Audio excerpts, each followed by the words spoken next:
Thank you for stopping by to Quiz It In with us. It's Tuesday night. I'm your host, Scott Nerney, at the Spotlight Series. With me today, I'd like to thank you for showing up, Mykala Green, Miss Rhode Island Volunteer America. Yes, thank you for having me. I appreciate it. No problem. Love to have a guest with a sash and a crown in the other room. In the green room I saw. It was gorgeous. Thank you very much. A little bit of a hazard just because it might pop off, so I figured we'd just get the sash for today. Yeah, no, absolutely. So before we talk about your award, why don't we talk about you personally? Yeah. Absolutely. So I'm originally from Massachusetts. Both of my parents are born and bred Bostonians, especially with the accents. Okay. And I'm an only child, but I have a dog brother named Hamilton. He's wonderful. And I found Rhode Island because I was on a college search and I wanted to be close enough to home where I could, get the laundry done by my mom, have a couple of good meals here and there. But I just fell in love with Providence College's campus, and it was the perfect in-between of everything that I was looking for. And the second I stepped foot onto it, I was like, this is where I'm meant to be and where I think I'll really be able to kind of just grow as a person for these next 4 years. Another plus, I'm a very big fan of going out to eat. So when I learned my proximity to Thayer Street and to Federal Hill, I was like, this is going to be a great experience. Maybe not for my wallet, but I'll be able to get a couple good meals in. So that's how I ended up here. Wow, that's great. And what are you studying? So I'm on the pre-law track. I'm a psych major, and then I've got 3 minors. So I'm women and gender studies, English, and then political science. And I thought I was going to be a doctor, and then I was like, I'm not really a math and science person. And I just really kind of fell in love with law. And even when I was 3, I was like, Mom, I'm going to be a probate lawyer. I didn't know what that was, but I was onto something when I was a little kid. Maybe I heard some conversations. And so now I want to pursue family law, and I'm getting my master's next year at Boston University, where I'll be doing childhood well-being, policy, and youth advocacy. So I'm excited to do that and then head off to law school eventually. Wow. Yeah. Congratulations. Thank you. Any lawyers in the family to inspire you?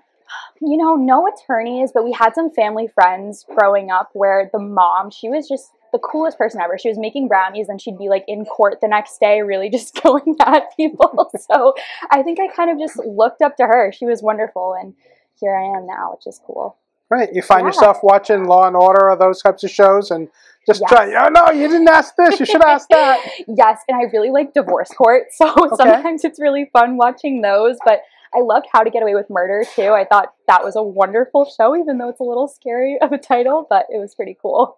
So we should be worried that you're trying to learn things at the same time, huh? Maybe not, but I will say I interned for the Public Defender's Office in Rhode Island, so they will catch you. They're catching everyone. Oh, yes. So I'm more on that side of everything. Okay, great. I'm more comfortable now. Yeah, good. I'm glad. Nothing to worry about here. So tell us about Miss Rhode Island Volunteer. Yeah, so how I even got here in the first place. So my director had reached out to me on Instagram, and she was like, you really just need to take an opportunity and just compete. And I competed for the Rhode Island Teen USA and then Miss Rhode Island USA system for the past 3 years. I was first runner-up 1 year, and then I was a semifinalist. And I was like, how are pageants fitting into my life right now? What do I want them to look like going forward? And what do they really mean to me? And I got the DM, and I always kind of had that voice at the back of my mind saying, really just try it, do something different, figure out who you are, and do something fun. So I literally did this as just a fun thing to do, and that was my mindset going into it the entire time. The Miss Volunteer America organization is really big on service and education, which mean a lot to me. So I thought it would be a good fit, and I competed in November. There are a couple other wonderful women that competed alongside me who I've known from the USA system and just kind of locally in the pageant world. So it was just a really good experience overall. Here we are. And when we say service, what are some of the things that highlighted that you felt distinguished you?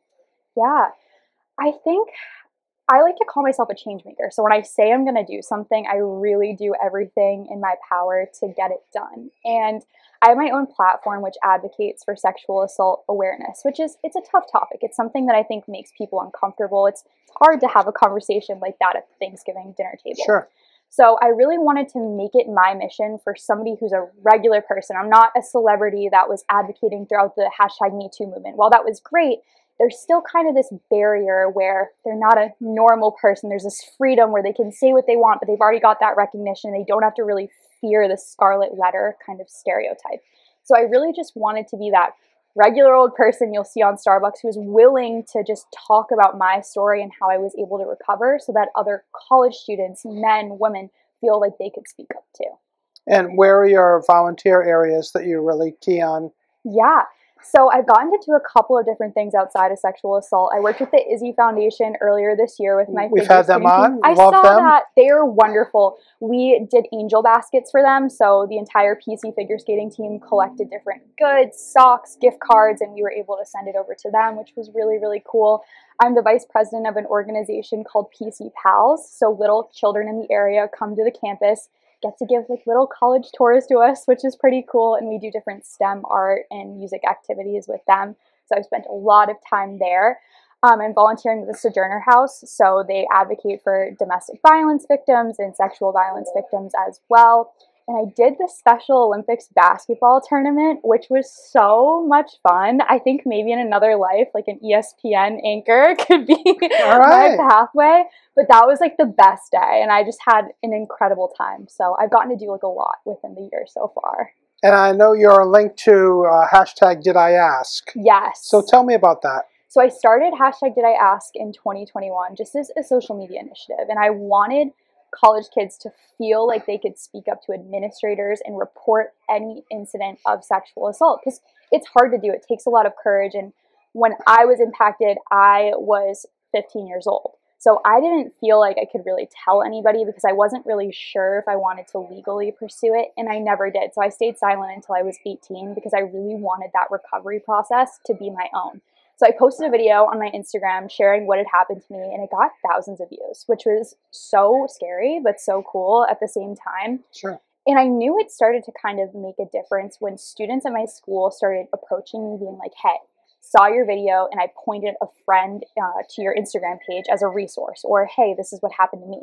And I was like, oh my gosh, like this is a really small campus of just 4,000 people, 1,000 in my grade, and it's starting to make somewhat of a difference. So I wanted to take it a step further and get an organization on campus that was more so student-led, just because we do have a really great Title IX office that's been very influential and really tries to help students get through these difficult times, but it's still kind of awkward having to talk to administrators rather than someone that you can relate to more so. So myself and my wonderful friend, Grace Ferrara, we started an It's On Us chapter at our campus, and basically any college that might be like red listed a little bit in the sense that there's cause for concern about sexual violence, they are basically offered all the resources to get a chapter on campus. So Grace really just spearheaded everything. I started joining kind of midway through the process. We approached Student Congress and we were able to get a chapter on campus to help offer support groups to students, and now have a gala in April where we're going to have faculty, alumni, and people from the community that are resources there to start earning money for them. So talk to us a little bit about the gala. So yes. Where can people get information? Yes. So it's going to be on the PC It's On Us Instagram chapter. Okay. And basically it's going to be at the end of April, so the weekend of the 28th, and it's actually Sexual Assault Awareness Month. Mm-hmm. So it's kind of a nice way to us like close out all the activities from the school year that our school is doing to honor survivors.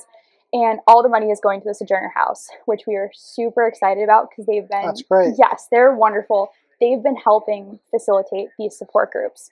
So we're getting raffle baskets, just different things for people to bid on. I never realized how stressful it was to get catering for a big event before. It's really more difficult. I didn't realize how much pasta cost, but we're figuring it out. There's going to be some entertainers. Brittany Lane, who's actually Miss New Hampshire USA, is going to be a guest speaker. Wow. And she just helped to push legislation in Rhode Island to make it so that there are certain protections for people who turn in rape kits. So she's going to be talking about her work with the UN, an organization called Rise, and then we'll have representatives from the Sojourner House and school kind of talk about their experiences. So lots of entertainment. I think it's a good way to honor survivors and really just get the conversation going overall. Great. Yeah. And in Tennessee in June, I understand, is on your calendar? Yes, I'm really excited. We're going to Jackson, Tennessee. I was supposed to go and meet the girls for the teen pageant. My wonderful teen, Carissa Tillinghast, just competed. She had the best time. I had COVID, of course, so I wasn't able to go. So I'm excited to meet the other girls that are competing as well. They're doing some really great work, which is awesome. And I'm excited to just kind of have all this months of hard work really come to fruition on the stage, which will be cool. Great. Yeah. So to recap, people can get information about the gala in PC. Yes. So we'll put that on the screens and perfect. Link to that. I can link that. I have my Instagram, which is the Did I Ask Foundation, and then there's Miss RI Vol. So there's different information there. Like if the sexual assault advocacy is their thing, they can find it on those accounts. If they're interested in joining a pageant where they can get scholarship money, that's on that account as well. The pageant's in November of this coming year, so lots of info on these accounts. Or if they just had questions about PC. Yeah, absolutely. I was an admissions ambassador, so I feel like I have a lot of information for prospective students. Or if you're a law firm thinking about the future, someone that you want that's have all this history and pays attention to how to murder people. Yeah, absolutely. Absolutely. Maybe an aspiring Ruth Bader Ginsburg, I don't know. There you go. You got to start somewhere. Exactly. Starting really small. So we'll see how that goes. Well, I have to say, in a short time here in Rhode Island, you've accomplished so much. Thank you. I know there's a lot more to go. I'm sad to see you going for your master's in Massachusetts, but please come back. Yes. And do lots of great things in our future. We would love to have you back in Rhode Island and back on the wave and in the future to talk about everything you're doing. Well, I'll say a couple spoilers in terms of that. So I'm not going away. I'm going to be working with Rhode Island legislators to make it so that students have to go through mandatory sexual assault training beyond his freshman year. Because it's like psychology, right? You learn something once, you might forget it. You do it 4 times, you might remember it a little bit better. Sure, or you hope. You hope. At least the rats in the rat lab learn that way. So I'll be back for that. I love the friends who I now believe are my family here in Rhode Island, so they can't get rid of me. I'll be back for PC hockey games and all that good stuff. But legislative work, we're still going to be targeting Rhode Island primarily. And I'll have a website up pretty soon kind of talking about all this and what people can do to really get their legislators moving forward on this one. Great. Thank you so much. I wish you the best. Thank you so much. I appreciate it. Thank you for having me.